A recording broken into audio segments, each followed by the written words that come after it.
चलिए आज एक ऐसी कहानी में उतरते हैं जो जो सच में रोंगटे खड़े कर देती है। सोचिए 18 नवंबर 1962 की सुबह है। जगह है लद्दाख का चुशुल सेक्टर और ऊंचाई करीब 18,000 फीट। बहुत ज्यादा ऊंचाई। हाँ, मतलब कल्पना करना भी मुश्किल है। तापमान है -30 डिग्री, सांस लेने के लिए ऑक्सीजन आधी से भी कम। और चारों तरफ सिर्फ बर्फ की सफेद चादर। बिल्कुल, खामोशी इतनी कि अपनी धड़कन भी गूंजती हुई सुनाई दे।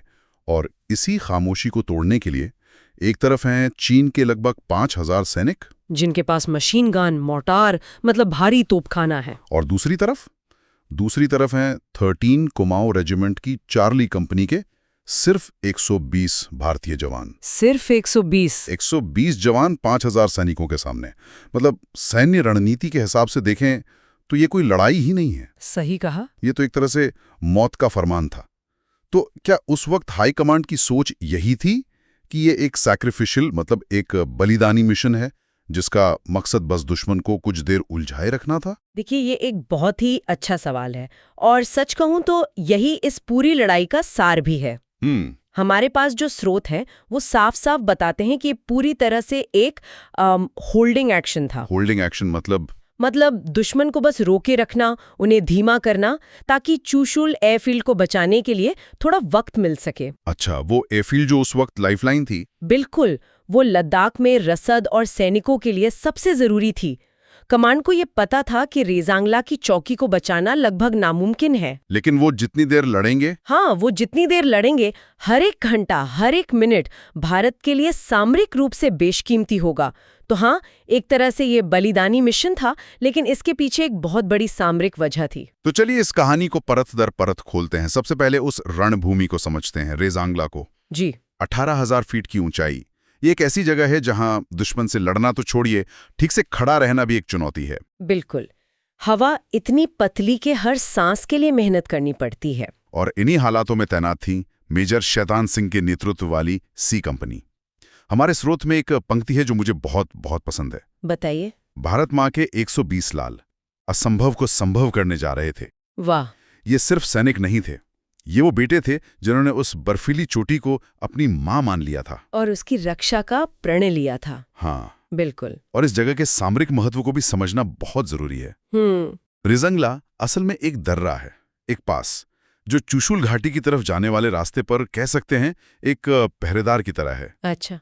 अगर ये चौकी दुश्मन के हाथ लग जाती तो वो अपनी तोपों को ऐसी जगह पर ले आते जहां से चुशुल एयरफील्ड सीधे उनकी रेंज में होती, और फिर लद्दाख को बचाना बहुत मुश्किल हो जाता, लगभग नामुमकिन। इसीलिए इस चौकी पर डटे रहना इतना जरूरी था। जरा सोचिए उन हालात में, जहाँ शरीर ठंड से अकड़ रहा हो, जहाँ ठीक से सोचने की क्षमता भी काम हो जाती है, वहां डटे रहने के लिए किस स्तर के मानसिक बल की जरूरत पड़ती होगी। ये उनकी ट्रेनिंग और जज्बे का सबसे बड़ा इम्तिहान था। बिल्कुल। और वो इम्तिहान शुरू हुआ 18 नवंबर की सुबह। जी, तड़के। चीनी सेना ने 5,000 सैनिकों के साथ धावा बोल दिया।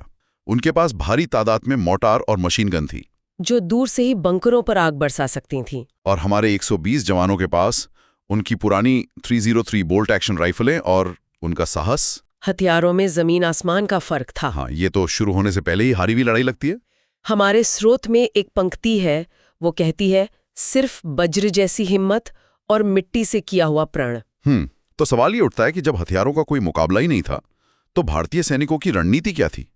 क्या बस ये कि जब तक हो सके टिके रहो? देखिए, उनकी रणनीति बहुत साफ थी और उनकी ट्रेनिंग पर आधारित थी। आखिरी गोली, आखिरी सांस। आखिरी गोली, आखिरी सांस। हाँ, चीनी सेना की रणनीति थी ह्यूमन वेव अटैक्स की। ह्यूमन वेव मतलब सैनिकों की लहरें भेजते रहो, एक के बाद एक, ये सोच करके कि 120 लोग जब हजारों को अपनी तरफ बढ़ता देखेंगे तो उनका मनोबल टूट जाएगा। एक मनोवैज्ञानिक हमला। बिल्कुल। लेकिन 13 कुमाऊं के जवानों की ट्रेनिंग प्रिसीजन, मतलब सटीकता पर आधारित थी। उनकी .303 राइफलें पुरानी थीं, लेकिन बहुत सटीक थीं, और हर जवान एक बेहतरीन निशानेबाज था। तो उनकी रणनीति थी 1 शॉट 1 किल। एग्जैक्टली। हर गोली का मतलब एक दुश्मन का खात्मा।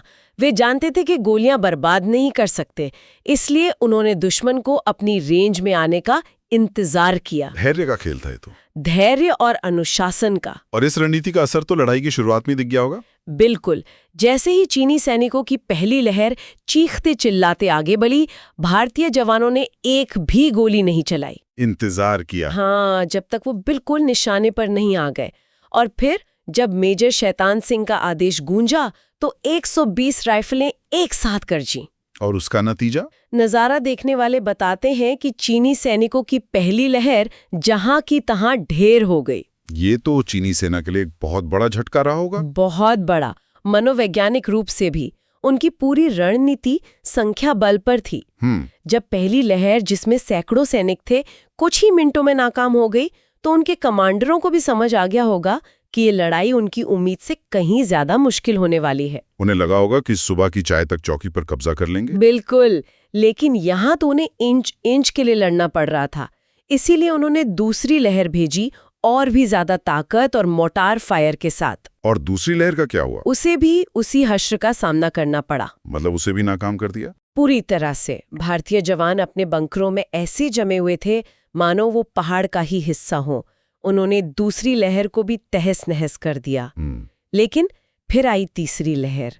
इस बार हमला और भी भीषण था। अच्छा। चीनी सेना ने चारों तरफ से गोलियां और मोटार बरसाने शुरू कर दिए। स्रोत कहता है कि इस हमले ने पहाड़ को लाल कर दिया। हर तरफ खून और बारूद। हाँ, और इसी दौरान लांस नायक हरीराम, नायक रामचंद्र और राइफलमैन फूले सिंह जैसे नायकों ने असाधारण वीरता दिखाई। वे जानते थे कि अब बचना नामुमकिन है, लेकिन वे अपनी जगहों से इंच भर भी नहीं हिले। जब कोई सेना संख्या में 40 गुना बड़ी हो और फिर भी उसे इतना कड़ा प्रतिरोध मिले, तो इसका उस सेना के मनोबल पर क्या असर पड़ता है? इसका बहुत बहुत गहरा असर पड़ता है। ये सिर्फ एक रक्षात्मक लड़ाई नहीं रह गई थी। तो फिर ये क्या था? यह चीनी सेना के गुरूर पर सीधा हमला था।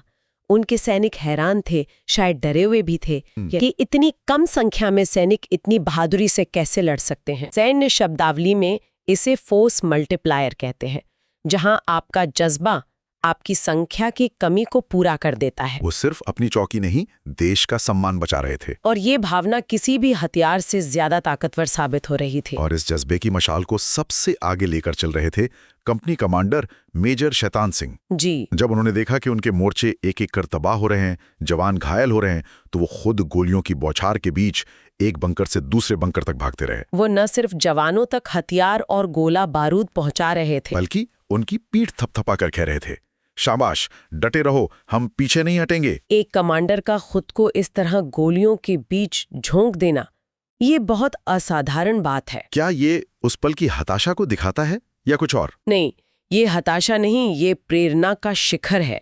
देखिए, सैन्य सिद्धांत कहता है कि कमांडर को एक सुरक्षित जगह से कमांड करना चाहिए, ताकि वो पूरी लड़ाई पर नजर रख सके। वो अपनी जान का जोखिम उठाकर अपने सैनिकों को ये संदेश दे रहे थे कि अगर मैं यहाँ खड़ा हूं तो तुम भी खड़े रह सकते हो। और इसी दौरान एक चीनी मशीन गन की गोली उनके पेट को चीरती हुई निकल गई। जी, वो बुरी तरह घायल हो गए। जब उनके 2 जवान उन्हें उठाकर ले जाने लगे तो उन्होंने उन्हें रोक दिया। स्रोत के अनुसार उनके शब्द थे, मुझे यहीं छोड़ दो और जाकर लड़ो। मैं बोझ नहीं बनूंगा, कंपनी को लड़ने दो। उन्होंने अपने जवानों को खुद को वहीं एक पत्थर के पीछे छोड़कर लड़ाई जारी रखने का आदेश दिया। और उनके सैनिक भारी मन से उन्हें वहां छोड़कर वापस लड़ने चले गए। और वहीं हिमालय की गोद में भारत माँ के उस वीर सपूत ने अपने प्राण त्याग दिए। ये असाधारण नेतृत्व और बलिदान का शिखर है। उनके वो आखिरी शब्द एक आदेश भी थे और एक प्रेरणा भी। उनके इसी असाधारण शौर्य, नेतृत्व और बलिदान के लिए उन्हें मरणोपरांत भारत के सर्वोच्च वीरता पुरस्कार परमवीर चक्र से सम्मानित किया गया। ये सम्मान सिर्फ एक मेडल नहीं है। नहीं, ये उस अमर भावना का प्रतीक है जो उन्होंने रेजांगला की बर्फीली चोटी पर हमेशा के लिए स्थापित कर दी। मेजर शैतान सिंह के बलिदान के बाद लड़ाई अपने अंतिम दौर में पहुंच चुकी थी, सबसे मार्मिक दौर में। हाँ, ज्यादातर जवान शहीद हो चुके थे और जो गिने चुने बचे थे उनकी गोलियां भी खत्म हो गई थीं। अब उनके पास सिर्फ 2 ही चीजें बची थी, उनकी राइफलें और उनकी हिम्मत। और तब उन्होंने वो किया जिसकी कल्पना भी नहीं की जा सकती। क्या किया उन्होंने? जब गोलियां खत्म हो गई तो भारतीय जवानों ने अपनी राइफलें उल्टी कर दी और उन्हें गदा की तरह इस्तेमाल करना शुरू कर दिया। गधा की तरह? हाँ, उन्होंने संगीनों से, पत्थरों से और खाली हाथों से दुश्मन पर धावा बोल दिया। ये ये युद्ध नहीं था? ये युद्ध का वो क्षण था जहां रणनीति नहीं, सिर्फ राष्ट्रभक्ति लड़ रही थी। अपनी मिट्टी को बचाने का जज्बा लड़ रहा था। और अंतिम आंकड़े? अंतिम आंकड़े दिल दहला देने वाले हैं। 120 में से 114 भारतीय जवान उस दिन शहीद हुए। 114? लेकिन वीर गति को प्राप्त होने से पहले उन्होंने दुश्मन के 1300 से ज्यादा सैनिकों को मार गिराया था। 1300 से ज्यादा? ये अविश्वसनीय है। बिल्कुल। जब हम इस क्षण के बारे में बात करते हैं तो ये सिर्फ वीरता की कहानी नहीं है।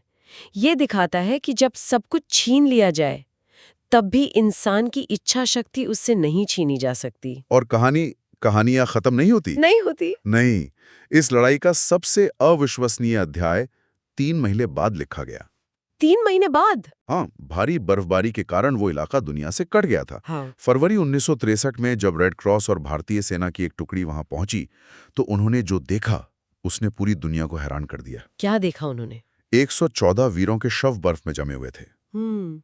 लेकिन वे सब अपनी अपनी युद्ध की स्थिति में थे। मतलब कोई अपनी राइफल से निशाना साधे हुए था तो किसी की उंगली अब भी ट्रिगर पर थी। एक जवान के हाथ में ग्रेनेड था लेकिन उसकी पिन निकालने से पहले ही वो शहीद हो गया था। हे भगवान! मेजर शैतान सिंह का शव भी उसी पत्थर के पीछे मिला जहां उनके सैनिकों ने उन्हें छोड़ा था। उनकी आंखें मौत के बाद भी दुश्मन की दिशा में टिकी हुई थी। ये सुनना भी अविश्वसनीय है। हाँ, मतलब वे सिर्फ अपनी जगह पर शहीद नहीं हुए बल्कि उनकी शारीरिक मुद्रा ने भी लड़ाई की कहानी को बयां कर दिया। सैन्य इतिहास में ऐसा कोई और उदाहरण मिलता है क्या? बहुत कम। हाँ, बहुत ही कम। ये थर्मोपाइली की लड़ाई की याद दिलाता है जहां 300 स्पार्टन्स ने विशाल फारसी सेना का मुकाबला किया था। लेकिन रेजांगला की कहानी उससे भी ज्यादा मार्मिक है क्योंकि यहाँ हमारे पास एक खामोश लेकिन अकाट्य सबूत है। जी, ये सिर्फ एक तस्वीर नहीं थी, ये उनके अटूट संकल्प का सबसे शक्तिशाली प्रमाण था। ये बताता है कि उन्होंने हार नहीं मानी थी, वे आखिरी सांस तक लड़े और लड़ते लड़ते ही अमर हो गए। वे मरकर भी अपनी चौकी की पहरेदारी कर रहे थे। बिल्कुल। तो आज की हमारी ये पड़ताल साफ करती है कि रेजांगला की लड़ाई सिर्फ एक सैन्य घटना नहीं है। नहीं, यह उस हिम्मत की कहानी है जो भारत की रगों में दौड़ती है। ये हमें याद दिलाती है कि जब संकल्प मजबूत हो तो संख्या और संसाधन उतने मायने नहीं रखते। स्रोत की वो पंक्ति फिर याद आती है। कौन सी? भारत के वीर झुकते नहीं, टूट जाते हैं। बिल्कुल। आज भी रेजांगला में बने स्मारक पर उन 114 बहादुरों के नाम अंकित हैं, जो हर पीढ़ी को उनकी वीरता की याद दिलाते हैं। सही काम। और ये कहानी हमें आज के दौर में एक बहुत जरूरी सवाल पर विचार करने के लिए मजबूर करती है। क्या सवाल?